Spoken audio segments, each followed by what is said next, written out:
Fight! Round 6. General Kenobi has made contact with General Grievous, and we have begun our attack. Thank you, Commander. Deliver this report to the Chancellor. His reaction will give us a clue to his intentions. Yes, Master. I sense a plot to destroy the Jedi. The dark side of the Force surrounds the Chancellor. The Jedi Council would have to take control of the Senate in order to secure a peaceful transition. Great care we must take. We've just received a report from Master Kenobi. He has engaged General Grievous. It's upsetting to me to see that the Council doesn't seem to fully appreciate your talents. More and more, I get the feeling that I'm being excluded from the Council. They don't trust you, Anakin. They know your power will be too strong to control. Let me help you to know the subtleties of the Force. My mentor taught me everything about the Force, even the nature of the dark side. You know the dark side?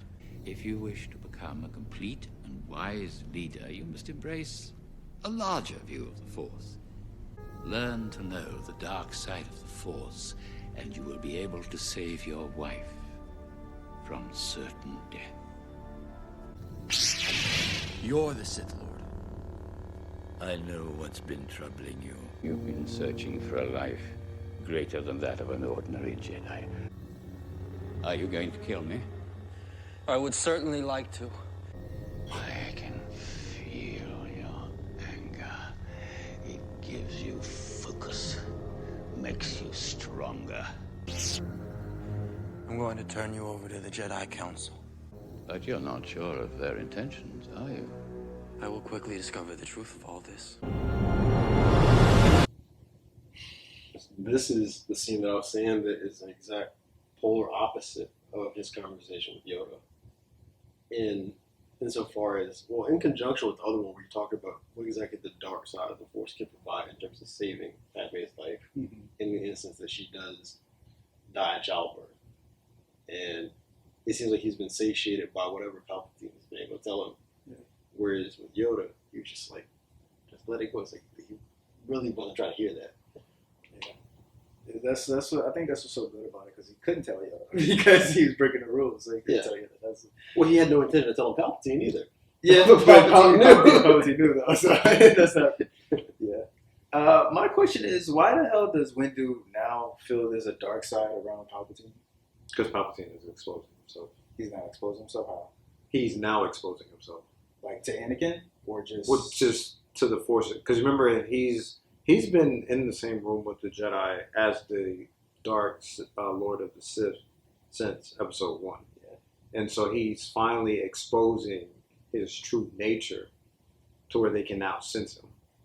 But it's like, I've seen this man for the past, okay, if it's 10 years between 1 and 2, and then this, so for the past 13 years since he became the Supreme Chancellor, you've known this man. And now you sense this dark side around. Behind him, he's exposing himself. There's confusion there. Why is he doing this, though? Why is he exposing himself to the dark side now? Because Order 66 is about to be. They're to the point to where they're severely stretched thin. You think Anakin is now at that right point to where he can finally reel him in. He is emotionally unstable because of Padme. He feels that he's given, mind you, he's killed Dooku upon his request. And I was going to ask, because I know you are big on John Williams' score. It really sounded like, as they were having that dialogue there, that we kept hearing a change in the score, and that as Palpatine was talking, the score was meant to reflect Anakin's emotion. And I felt like I heard a bit of Darth Vader's score towards the end, where he made the decision that he wasn't going to kill him. And when he made the decision that he wasn't going to kill Palpatine, that was, I think, Anakin's concession.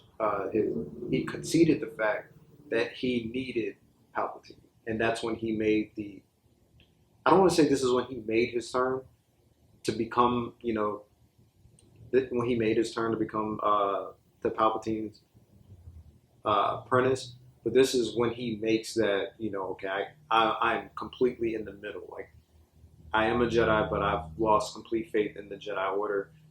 I see on the dark side what is possible, but I am officially at that 50-50 confliction point. Mm-hmm. And because he is now on what we perceive as, neutral ground, Palpatine reels him in. And I think this is when he finally, like, okay, I can now expose myself because I've only been giving you guys apprentices. Y'all have been confused for the past 13 years of if you're dealing with the master or if you're dealing with the apprentice. And I think with Dooku, they knew he was a Sith Lord.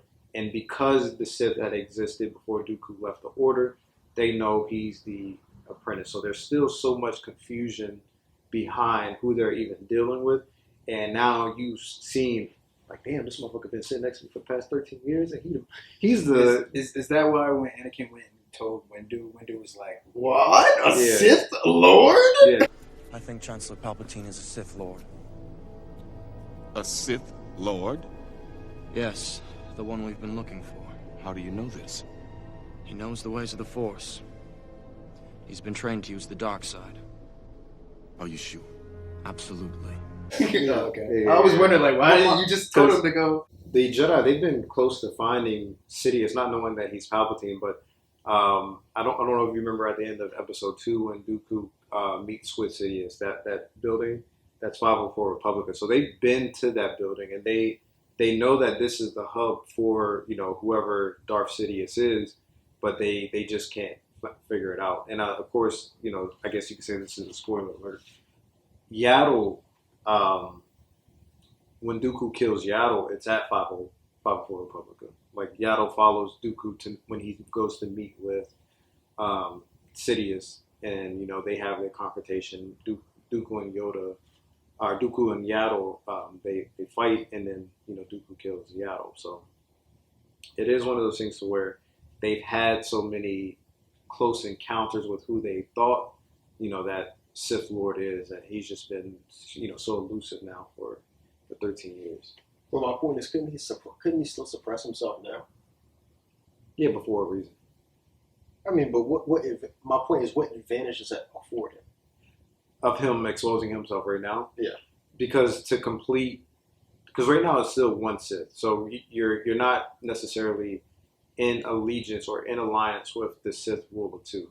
So if you wait to, I guess you could say, expose yourself, part of the Order 66 is not just the clones turning on the Jedi, it is the decimation of the younglings as well.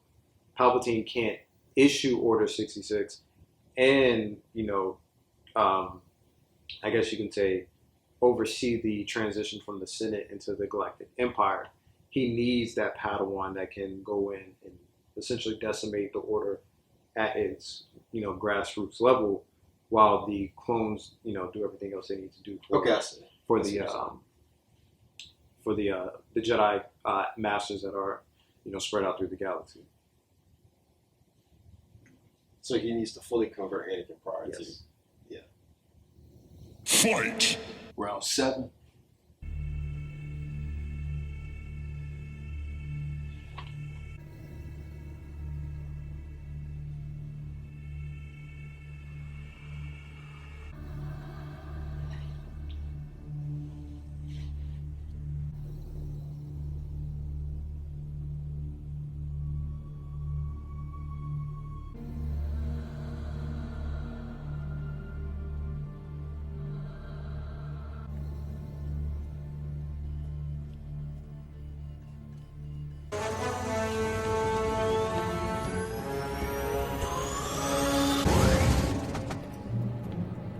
Master Windu.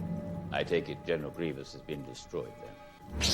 You're under arrest, Chancellor. The Senate will decide your fate. I am the Senate. Not yet. It's treason, then.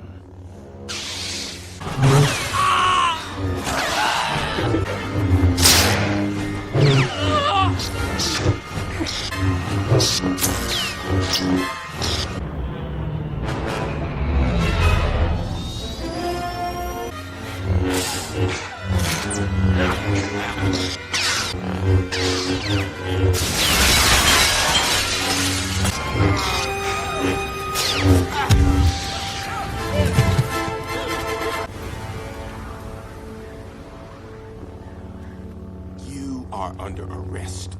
Anakin, I told you it would come to this. I was right. You must die! I have the power to save the one you love! Don't let them kill me! Anakin! Help me! I am going to end this once and for all. You can't.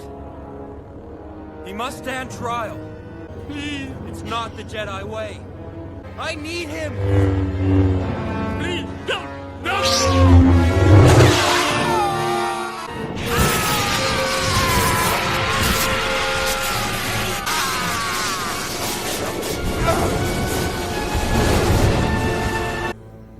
What have I done? Become my apprentice.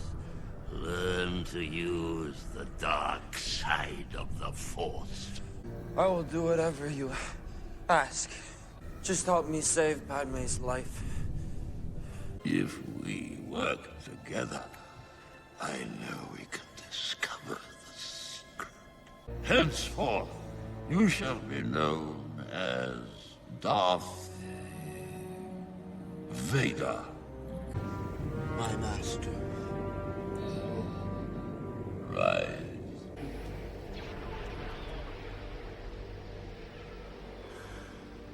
When the Jedi learn what has transpired here, they will kill us. I agree. The Council's next move will be against the Senate.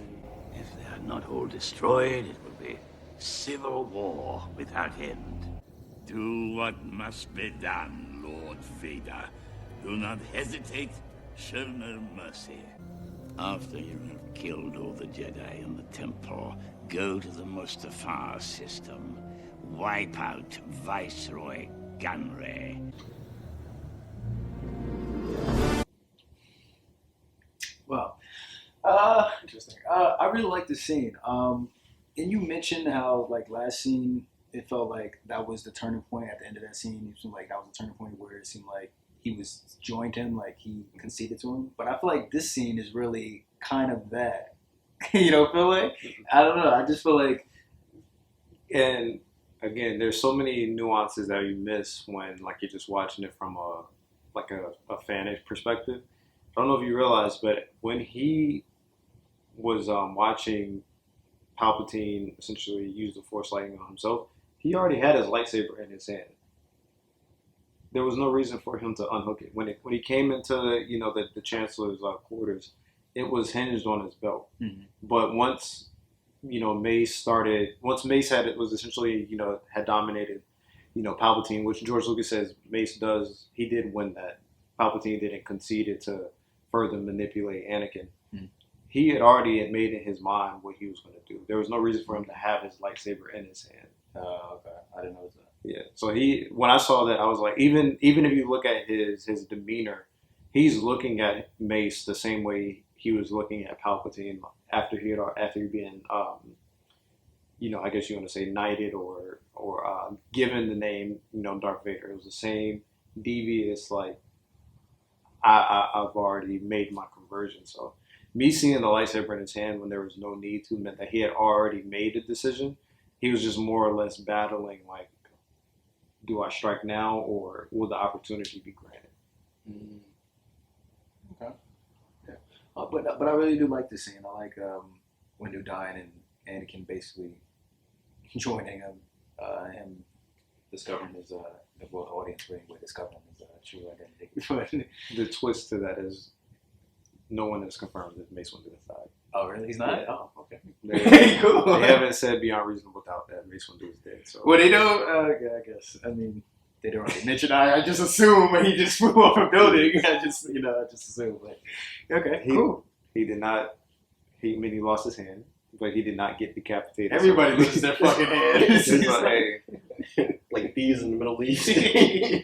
Jesus. But I do like this scene though. Him having a battle, and I do think like the reasoning for him going to the dark side, him promising that he can save Padme and their relationship together. I do like that, and I do think it's a reasonable justification for him going to the dark side. What I will say though is that Palpatine is still covering his ass. Like he's still speaking in terms to be manipulative towards the narrative that he's given Anakin. That's the other thing. He has full blown, like already converted him, but to still cover his ass, he's still speaking in like the tense that, you know, this was a Jedi plot from the initiative, not me. Yeah, when he said, "What about the other Jedi?" He said, "Their betrayal." They didn't do anything. I was like, I mean, shoot. I mean, I guess if you tell a lie, you gotta, you know, keep telling more lies. Does he believe it at this point? That's what I'm thinking. Like, how do you feel about it? Sounds like a certain other politician, though. As far as this thing, so I actually, aside from the death of Mace Windu, I feel like if he had to die, that was the way to do it because it put him over and showed you how powerful he was as a Jedi. Like, he won that exchange. You could tell from that, like if Anakin hadn't arrived and interfered, Palpatine was gonna probably get decapitated. And one of the funny things is the direct repeat of that quote, "He's too dangerous to be left alive." That's exactly what Palpatine told Anakin about. That's the other thing that's the other thing I want to bring up. Like, is there really that much a difference between a Jedi and a Sith? Because he's literally about to do the same thing that Palpatine wanted Anakin to do. Like, so I was thinking, like, I don't think the question. I don't think you're asking the right question. What question? You're asking, is there any difference between the Jedi and the Sith because of that action? Mm-hmm. This is Anakin Skywalker. Anakin is not the best representation. Anakin, he's like a middle ground. Of course, he was trained as a Jedi, but he has an agenda that makes him prone to. Well, he has attachments that makes him prone to leaning towards the dark side. So if you look at any other Jedi put in this situation, I think they might behave a lot differently. But it's because of him. He has a certain level of emotional instability. Yeah. He has the attachments, and then he also has the internal conflict that makes him the perfect storm for this. Like he is the chosen one, but there's so many more different components to him as a character that make him the one for this to happen with. It's like, had it been anyone else that didn't have all these different ingredients, it wouldn't have happened. And I think the same thing with Mace is why he's willing to do it. Is Mace has, similar to Yoda, tapped into his dark side potential as well. So he is aware of how far he will be willing to go when it comes to, you know, exploring the dark side of the Force. He's one of the few that has tapped into that energy. Yoda as well, as we saw in episode 2. Well, one qualm with this scene, though, is Anakin, so in a later part, he says that he tells Padme that he saw the Jedi try to assassinate Palpatine. Which, okay, so that means when he entered this room, he had to step over the bodies of the other Jedi. He saw Kit Fisto, and he saw the other two, I don't know their names, but he saw them chopped up or slashed. And not only that, but he also saw Mace Windu, he said, "You're under arrest." He tried to arrest him before he decided that, yeah, I need to off you. But then he still proceeded forward and I don't know, maybe it was his attempt to get Padme to be complicit, or maybe his own delusion trying to internally justify it to himself. But I mean, it's that's my qualm with this one scene. I mean, it did seem like he kind of felt remorse after, because he was like, "What have I done?" So I mean, yeah, I think that was the confliction of the two. Because even after he, we'll wait till he gets to Mustafar and does what he does. But he's definitely conflicted this entire time. Where, and I think, I don't want to say, I won't. What I'll say is this: as we discussed in the earlier scenes, Palpatine plants these seeds, and they are only seeds, meaning that they are not the definite outcome to a future reality. And I think that him planting the seed of Padme dying is to eradicate that one thing that could turn Anakin back to the light. And so he needs to convince himself, one, that what he is doing is correct.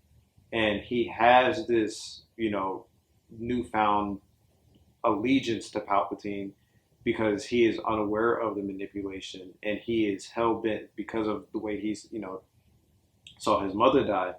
and that premonition coming to play, that the same thing is going to happen to Padme. Mm-hmm.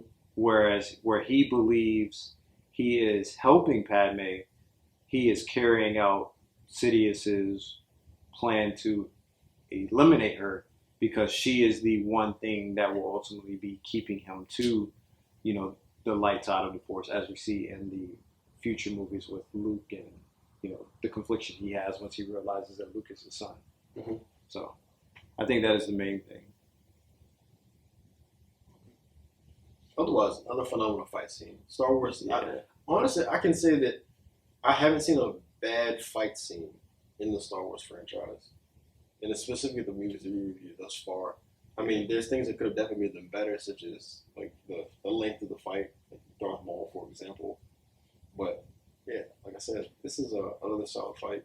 Yeah. It goes to show how versatile, you know, similar to Yoda in Episode 2, how versatile Palpatine is. Like, he's fucking flipping off the chairs, and it also goes to show how powerful he is. Where, I mean, these are Jedi Masters. You know, those are people that sat on the council, and they were Masters, they were Knights. And I mean, some of them didn't even defend his initial attack. Like, he's just that powerful. And as you know, with the Jedi power, it's also, you know, your reflection and speed as well. So, I mean, that means he's so fast with his strikes that he is killing literally people who have been, you know, practitioners of their power their entire life, or their skill their entire life, and he killed them like they were nothing. Yeah.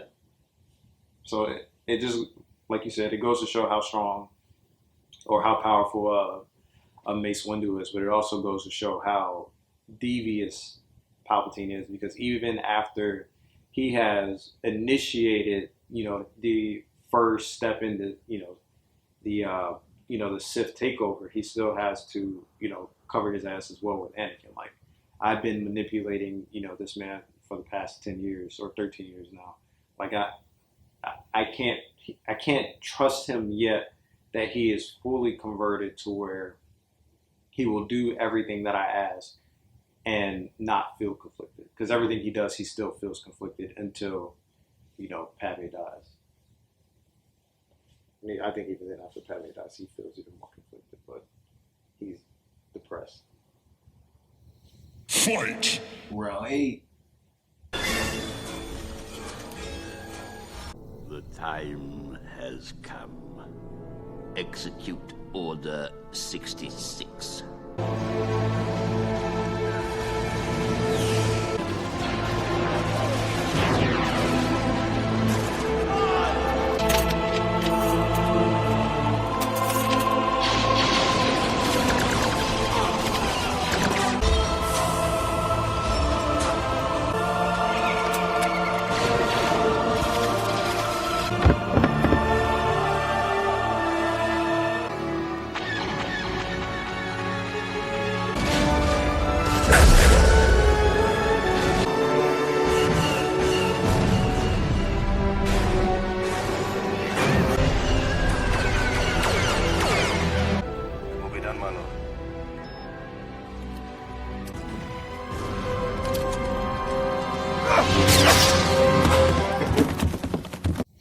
Django just can't keep his head on the shoulders.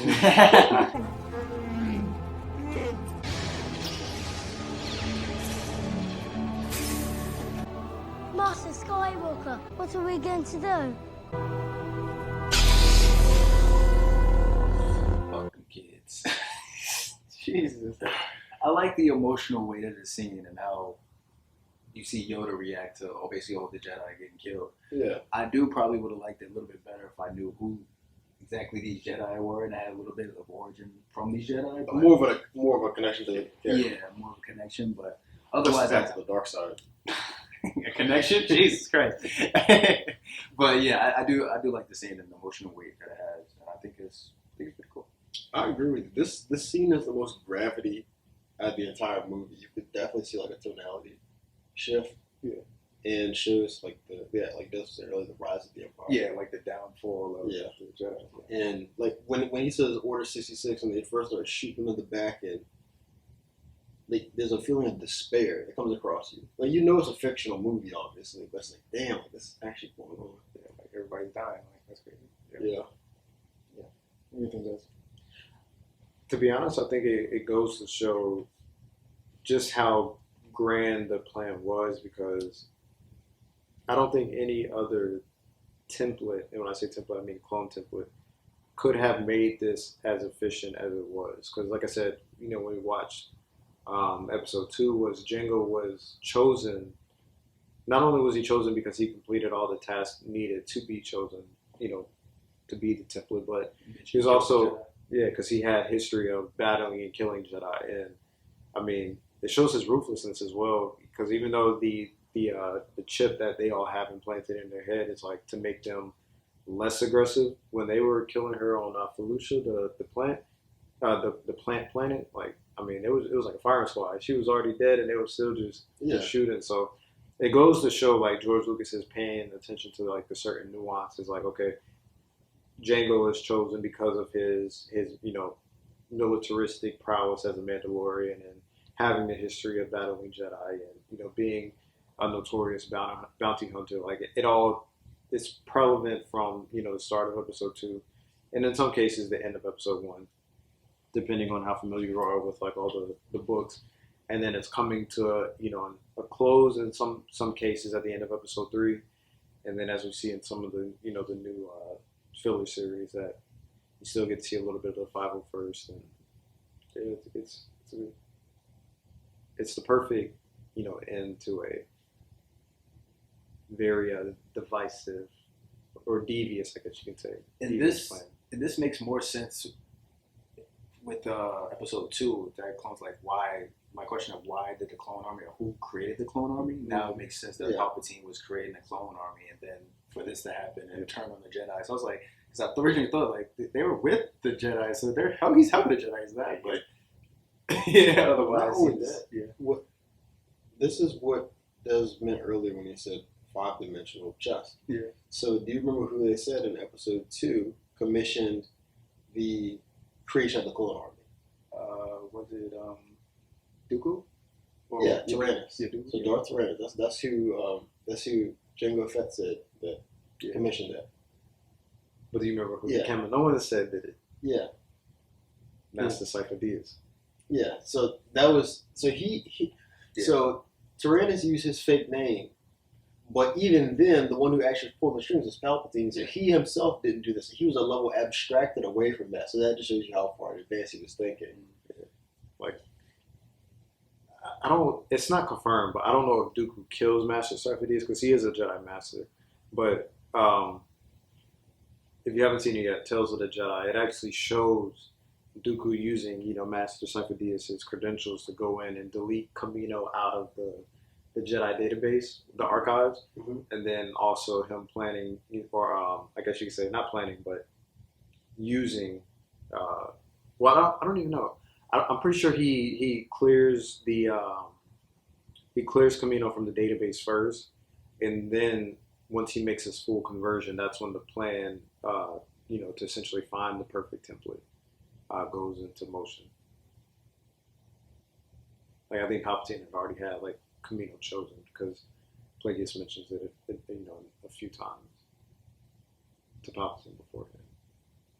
But yeah, it's very interesting. I mean, it's crazy that, you know, Padme is seeing this, you know, monstrosity, and I mean, it's a massacre at the end of the day from her apartment. I think the irony of all this is that the temple is actually, it's not. I don't know if it's built on a Sith temple or the Sith holocron, but like the temple is built on like the base of it is under it. It has something to do with the Sith. So it's like, as much as they have tried to avoid it and to bury the Sith and, you know, all that stuff, it appears that their arrogance, like, eventually came back to undermine them. Yeah. Very ironic. I think, too, when Anakin is confronted by the child, and he says that there's too many of them, that was implying or alluding to Anakin when he was a child. Because the boy kind of resembled him in a sense, and that's just what I got from that. It kind of resembled him, and it showed like the stark contrast between Anakin when he was young and innocent, and just got taken in by Kenobi, and then him as an adult, he's coming to massacre the Padawans, in line with his orders from Palpatine. So that's another reason why I think that this scene pulls more at the heartstrings, is just because you see, like, with his character, it's, like you said, you didn't kind of feel that connection because you didn't really have too much familiarity with the other Jedis who were getting shot in the back and get the clips emptied on them. But with that, you kind of could see the transition between Anakin in an implicit manner and then to who he currently is. So it's pretty much like him killing off his old self and really stepping into him being Darth Vader. Fight! Round 9. How many other Jedi have managed to survive? Heard from no one, have we? Have we had any contact from the temple? Received a coded retreat message, we have. Well, then we must go back. If there are any stragglers, they will fall into the trap and be killed. Suggest dismantling the coded signal, do you? The plan has gone as you had promised, my lord. When my new apprentice, Darth Vader, arrives, he will take care of you. We're receiving a message from the Chancellor's office, sir. Senator Organa, the Supreme Chancellor requests your presence at a special session of Congress. I will be there. If a special session of Congress there is, easier for us to enter the Jedi Temple it will be.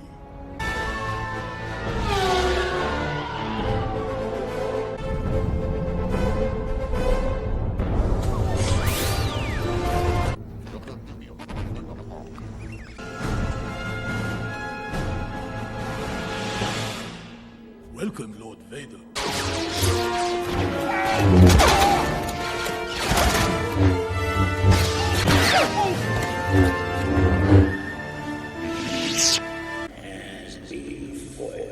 What's happened? The Chancellor's been elaborating on a plot by the Jedi. The remaining Jedi will be hunted down and defeated.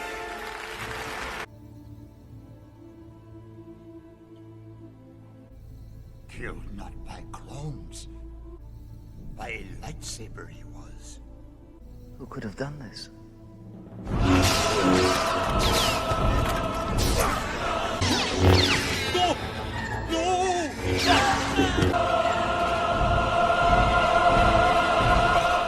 The Republic will be reorganized into the first Galactic Empire!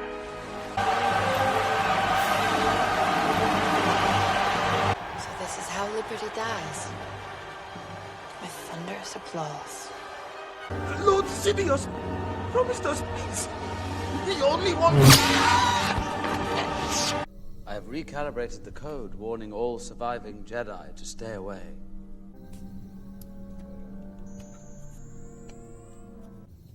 Wait, Master. There is something I must know.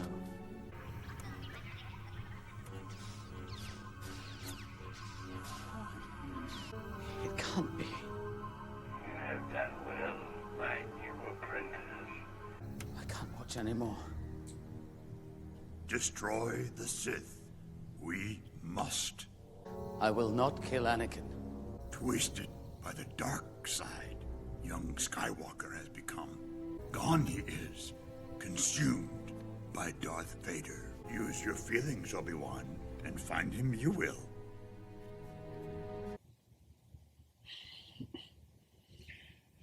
Who could have done this? Movie shoots the Anakin killing everybody. I think that's funny. But I like the scene though. What do you guys think? I wanted to take this opportunity to point out the CGI again. Mm-hmm. So you had asked previously in an off-camera discussion how Des and I felt about the CGI Yoda versus the puppet Yoda, and I think the answer is unequivocal, at least for me, that the CGI Yoda is better. And I would also say if you look at other characters that appeared in multiple movies, specifically the alien species, not because of the humans, the CGI isn't really a factor, but Amidala, for example, the blue one that is an accessory to Palpatine, the guy with the horns, and if you look at the quality, he just looks much better in this film than he does the other ones. The prosthetics that he had, they look kind of goofy a little bit. I understand, like, they were doing what they could at the time, but he just looks so much better in this film. And I just wanted to point those out. If you disagree with me about Yoda, let me know. I'm with the smoke. But why do you like CGI Yoda better? To me, it just looks more realistic. The puppet Yoda, I feel it's more akin to something you would see on, like, Muppets. I mean, it's a puppet, obviously, but I don't like it. There's not the amount of detail. That's what it's lacking for me. And just the CGI Yoda has a certain element of realism that I enjoy. I agree with what you're saying. I couldn't imagine the Muppet Yoda, and as far as the way the Muppet Yoda fit perfectly for the Age of the Empire because of the time that it was shot. But a Muppet Yoda in the age of CGI wouldn't have looked good at all. But no, I thought it was a great scene. I think another thing that it just goes to show, you know, it's almost like Palpatine's brilliance as well, because he essentially wipes out everyone that is part of his past, like Viceroy and, you know, people of the IBC and the Techno Union, like all those people that were sitting at that table with Dooku at you know, on Geonosis in Episode 2. Like, all of that stuff was, like, originally, if we want to keep talking about Plagueis, those are all things that Plagueis put together. So it's like, with the re-emergence of the Sith, he's wiping out everything that he didn't organically create so he can build from the foundation that he is building. Because, you know, the manipulation of Viceroy, that is Plagueis telling Palpatine to do it. You know, the IBC stuff is, you know, those are the people who run the IBCs are immunes, which is what Darth Plagueis is. He's immune. So they're all affiliated with him in some way, shape, or form, you know, even through the Techno Union and things of that nature. So it's like he's getting a chance to not only get the apprentice that he truly wants, but to also wipe out any part of the Sith plot that is not his, you know, original plan. And essentially reshape history, yes, because nobody else knows the past of the events that led up to the events, except for him now. Exactly. Because it's the scorched earth policy. Exactly. So they were the only ones who knew who Darth Plagueis was, or who you know, Higo Damask was. Once they were killed, the Sith line restarts with Palpatine. Yeah. So yeah, it was interesting. Very subtle things. I'm pretty sure, I don't know if George Lucas was conscious of, you know, when he was doing that. Because again, the Plagueis novel comes out after these movies. Not to say that, you know, it wasn't originally written and then, you know, published at a later time, but it's a perfect correlation between the two. And I like specifically about the scene itself when Kenobi is confronted with the truth. So Yoda knew, but Kenobi had to see it for himself. Yeah. And it really shows another dimension to his character, because there's the remorse, because he really wants for it to not be Anakin. But does he really not believe it though? Because Anakin has been shown to just be completely. He's pretty certain, but he doesn't want that to be the case. I don't think it's the fact that it's not Anakin. I don't think it's how Mace Windu felt about Palpatine. Fight! Round 10. I saw your ship. Obi-Wan told me terrible things. You've turned to the dark side. That you killed younglings. He knows. He wants to help you. I won't lose you the way I lost my mother. I am becoming more powerful than any Jedi has ever dreamed of, and I'm doing it for you. I have brought peace to the Republic. And together, you and I can rule the galaxy. Make things the way we want them to be. Obi-Wan was right. You've changed. I don't want to hear any more about Obi-Wan. The Jedi turned against me. Don't you turn against me? You're breaking my heart. You're going down a path I can't follow. Stop. Stop now. Come back. I love you. Liar! You brought him here to kill me! No! Let her go, Anakin!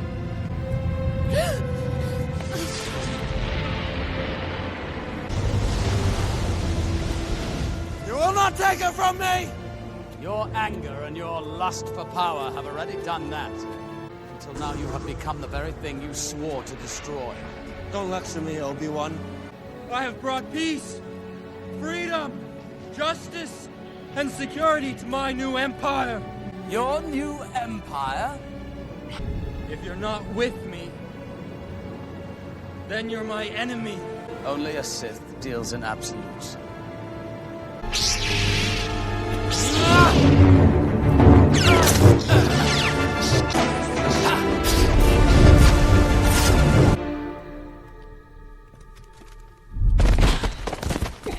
Master Yoda, you survived. Your arrogance blinds you, Master Yoda.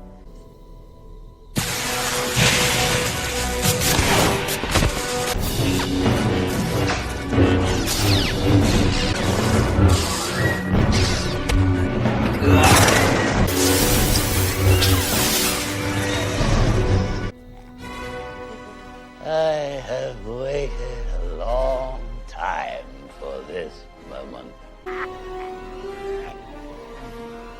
At last, the Jedi are no more. I have.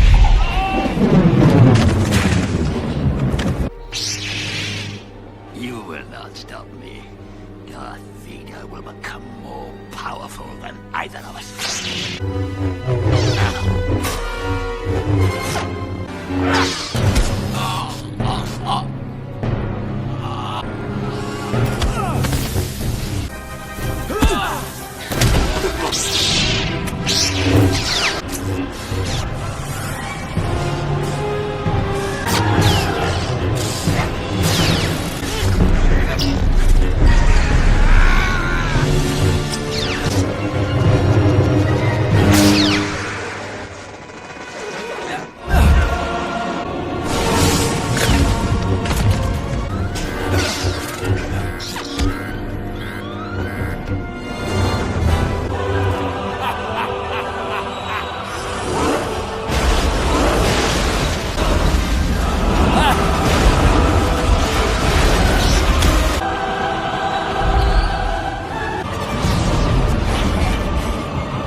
Question. I think it's kind of interesting that he was about to kill Padme when the reason why he's doing all this is to save her. That is ironic. He's that just shows you how unhinged he is at this point. Yeah, I think that's the thing that's wild though. But yeah, I do like this this fight scene, this first half of it with Obi-Wan and Anakin. Definitely ends up being really thrilling, and I like, you kind of feel Obi-Wan is like he was my brother. Like now I got to do this. I got to potentially kill this guy because this has happened. So you can definitely feel the emotional weight of this scene. I like it. For sure. I like how composed he is, because you do see, like, he doesn't want to do it, but he's extremely composed. He knows what he has to do. Because when Anakin is, you turned her against me, your actions have done that yourself. Then he says something else on to that effect, but he's very focused, and he understands exactly where he's going. He's not going to hesitate, essentially. Yeah. He has Qui-Gon stoicism. I think that matters the most. Yeah.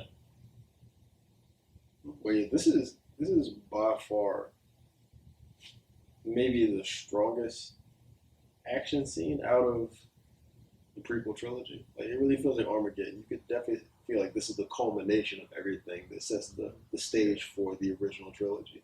Yeah, for sure. Well, yeah, 100%. Just goes to show that like Palpatine is vulnerable. Palpatine can be defeated, and this is as close as we probably got. Period. And him being defeated. It's also very interesting because I could have swore in the battle with Mace Windu that his lightsaber got kicked out the window, and then he has another one that comes out of his sleeves for the battle with Yoda. But I could be mistaken. I think it did get kicked out the window. Yeah. So but I wasn't thinking. They can lightsabers. They aren't one and done. Like they can get a different one. Yeah. But you're saying in that short of a span of time, or what are you trying to say? Well, you remember like how difficult it is to, the kyber crystal. Yeah. To get a Sith kyber or to bleed a kyber crystal to where it becomes red. Like it. We're not talking. He hasn't left Coruscant since all of this has happened. So I mean, is it plausible that he's had another, or maybe he's taken Plagueis or Tanabrisses or any of those? And for sure. But again, those are kind of relevant in this case. But did you get a close look at it? I think if it was Dooku's, you would have known it because it would have been curved. Yeah, they look the same. Like they look exactly the same. So do you think why is it not plausible that he could have had just two? I mean, it is. But to my knowledge, it's always like even with the Jedi, the Jedi only have that one lightsaber. Like I think it is when they're Padawans, they go to a certain place. I forgot what it is. It's in the game, the Fallen Jedi or Jedi Fallen Order, and it takes you to the world where they have to get the kyber crystal. And the thing with the kyber crystal is like the kyber crystal chooses you. You don't choose the kyber crystal, and so it's like one of those interesting concepts. So I figured I would assume since a kyber crystal has to essentially choose you that you couldn't have more than one at a time. But then again, I could be mistaken. Like it's no different than. That's you're wrong. The Sith, they're able to construct artificial kyber crystals. Yeah. So that's probably what it is.